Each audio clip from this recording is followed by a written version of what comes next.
সাজিদ আলম যে জাতীয় পার্টিকে আওয়ামী লীগের দোষর বলেছ, তুমি একজন বড় আওয়ামী লীগের দোষর, তুমি ছাত্রলীগের নেতা, তুমি ছাত্রলীগ করেছো।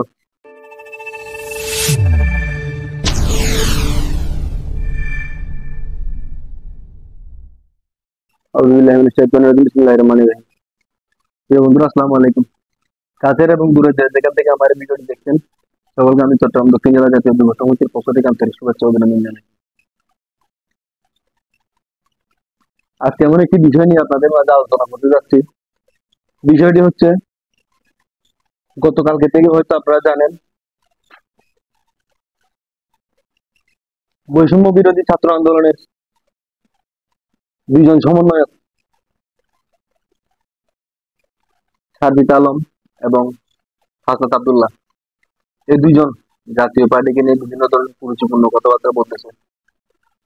এ বিষয়ে আমাদের জাতীয় পার্টির বিভিন্ন জেলা থেকে বিভিন্ন নেতাকর্মীরা এদের কমেন্টে প্রতিবাদ জানিয়েছে এবং এই আন্দোলনে জাতীয় পার্টির ভূমিকা কি ছিল তা জানিয়েছে। আমি ভিডিওর মাধ্যমে বৈষম্য বিরোধী ছাত্র আন্দোলনের জাতীয় পার্টির ভূমিকা কি ছিল এবং এর আগে 2018 সালে যখন কোটা বিরোধী আন্দোলন হয়েছিল তখন জাতীয় পার্টির ভূমিকা কি ছিল, এই বিষয়গুলি আমি আজকে আপনাদের মাঝে তুলে ধরার চেষ্টা করবো।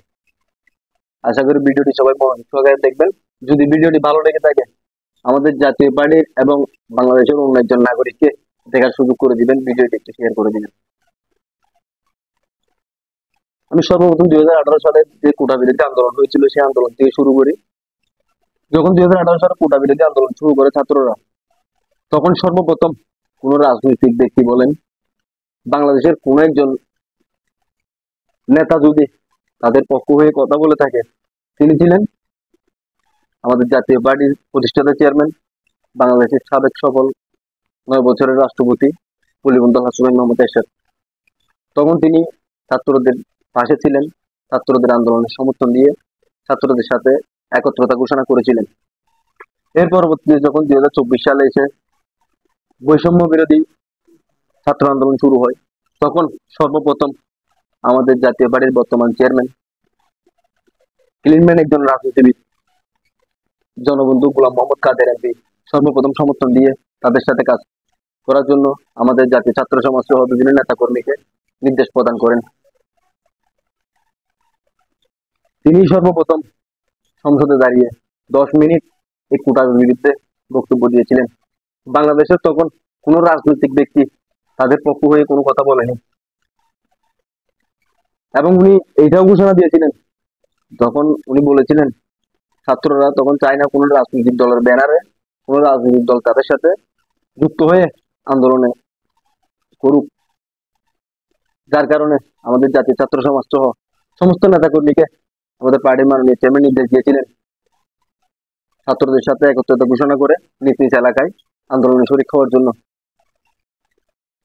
সেই নির্দেশের পরিপ্রেক্ষিতে আমাদের জাতীয় ছাত্র সমাজের নেতৃবৃন্দরা বিভিন্ন জেলায় ছাত্রদের সাথে ছিল আন্দোলনে। তার একটি বড় প্রমাণ রংপুর আমাদের জাতীয় ছাত্র সমাজ সহ জাতীয় যুব সংহতি অন্যান্য অঙ্গ সহযোগী সংগঠনের আমাদের বিভিন্ন নেতাকর্মীর নামে দলের পদ পদবি সহ উল্লেখ করে মামলা করা হয়েছে। সেই মামলাতে আমাদের অনেক নেতাকর্মী জেলও কেটেছে, তার প্রমাণ বিভিন্ন মিডিয়াতে রয়েছে। আপনারা যদি মনে করেন আমি এই কথাটা আমার নিজের আবেগ দিয়ে বলতেছি, আমার নিজে থেকে বলতেছি, তাহলে আপনারা এটা বিভিন্ন মিডিয়াতে আছে, আপনারা দেখতে পারেন। আর TV, Jamuna TV, Independent news, Somoy TV, বিভিন্ন মিডিয়াতে আছে যে জাতীয় ছাত্র সমাজের নেতাকর্মীরা বৈষম্য বিরোধী ছাত্র আন্দোলনের মামলায় জেল গেটে পরবর্তীতে যখন অন্তর্বর্তীকালীন সরকার গঠিত হয় সেই মামলা থেকে তারা জামিনে বেরিয়ে আসেন।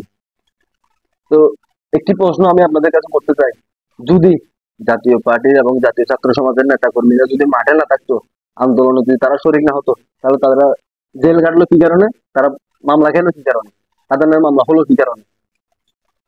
একটি প্রশ্নের উত্তর আপনারা দিয়ে যাবেন।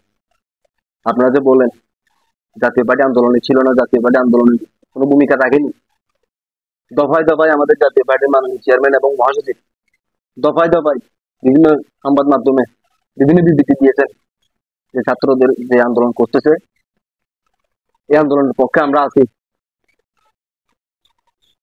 আন্দোলন শুরু হয়েছিল 1 জুলাই,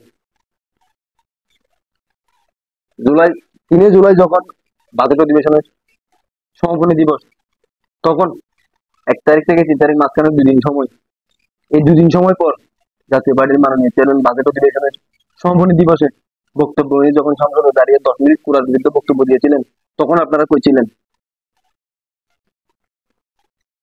সংসদে আরো 349 জন এমপি ছিল, কেউ তো এই কোটার বিরুদ্ধে কোনো কথা বলেনি।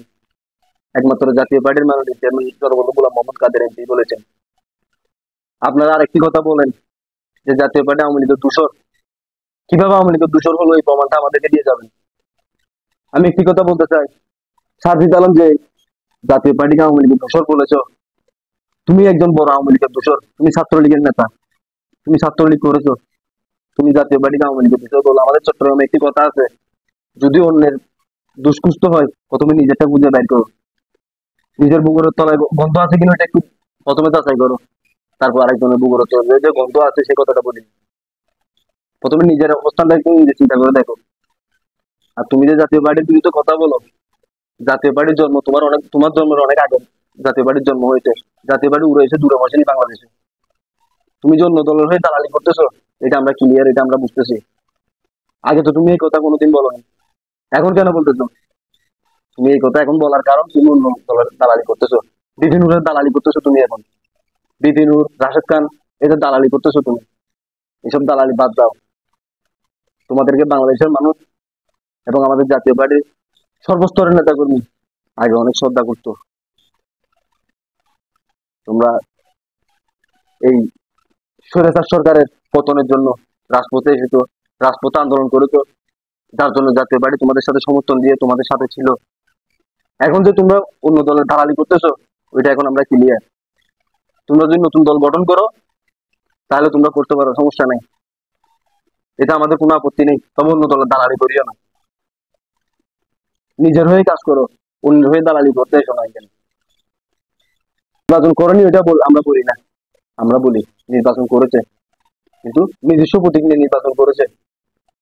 সর্বশেষ 2024-এর নির্বাচনের ইতিহাস সারা বাংলাদেশের মানুষের জানা আছে, কি কারণে জাতীয় পার্টি নির্বাচন অংশগ্রহণ করেছে। যাকে নিয়ে আওয়ামী লীগ জাতীয় পার্টিকে বিভিন্ন ধরনের ষড়যন্ত্র করেছিল, সে রসুনের সাথে এখন কই? 2 মাসের ভিতর আমি রসুনের সাথে কোনো একটা বিবৃতি তো পাইনি, এখন কই গেল? জাতীয় পার্টির এক অংশ আর এক অংশ এখন কই? এরা এরা এখন নাই কেন? বাংলাদেশের মানুষ বোকা না, বাংলাদেশের মানুষ সবই জানে।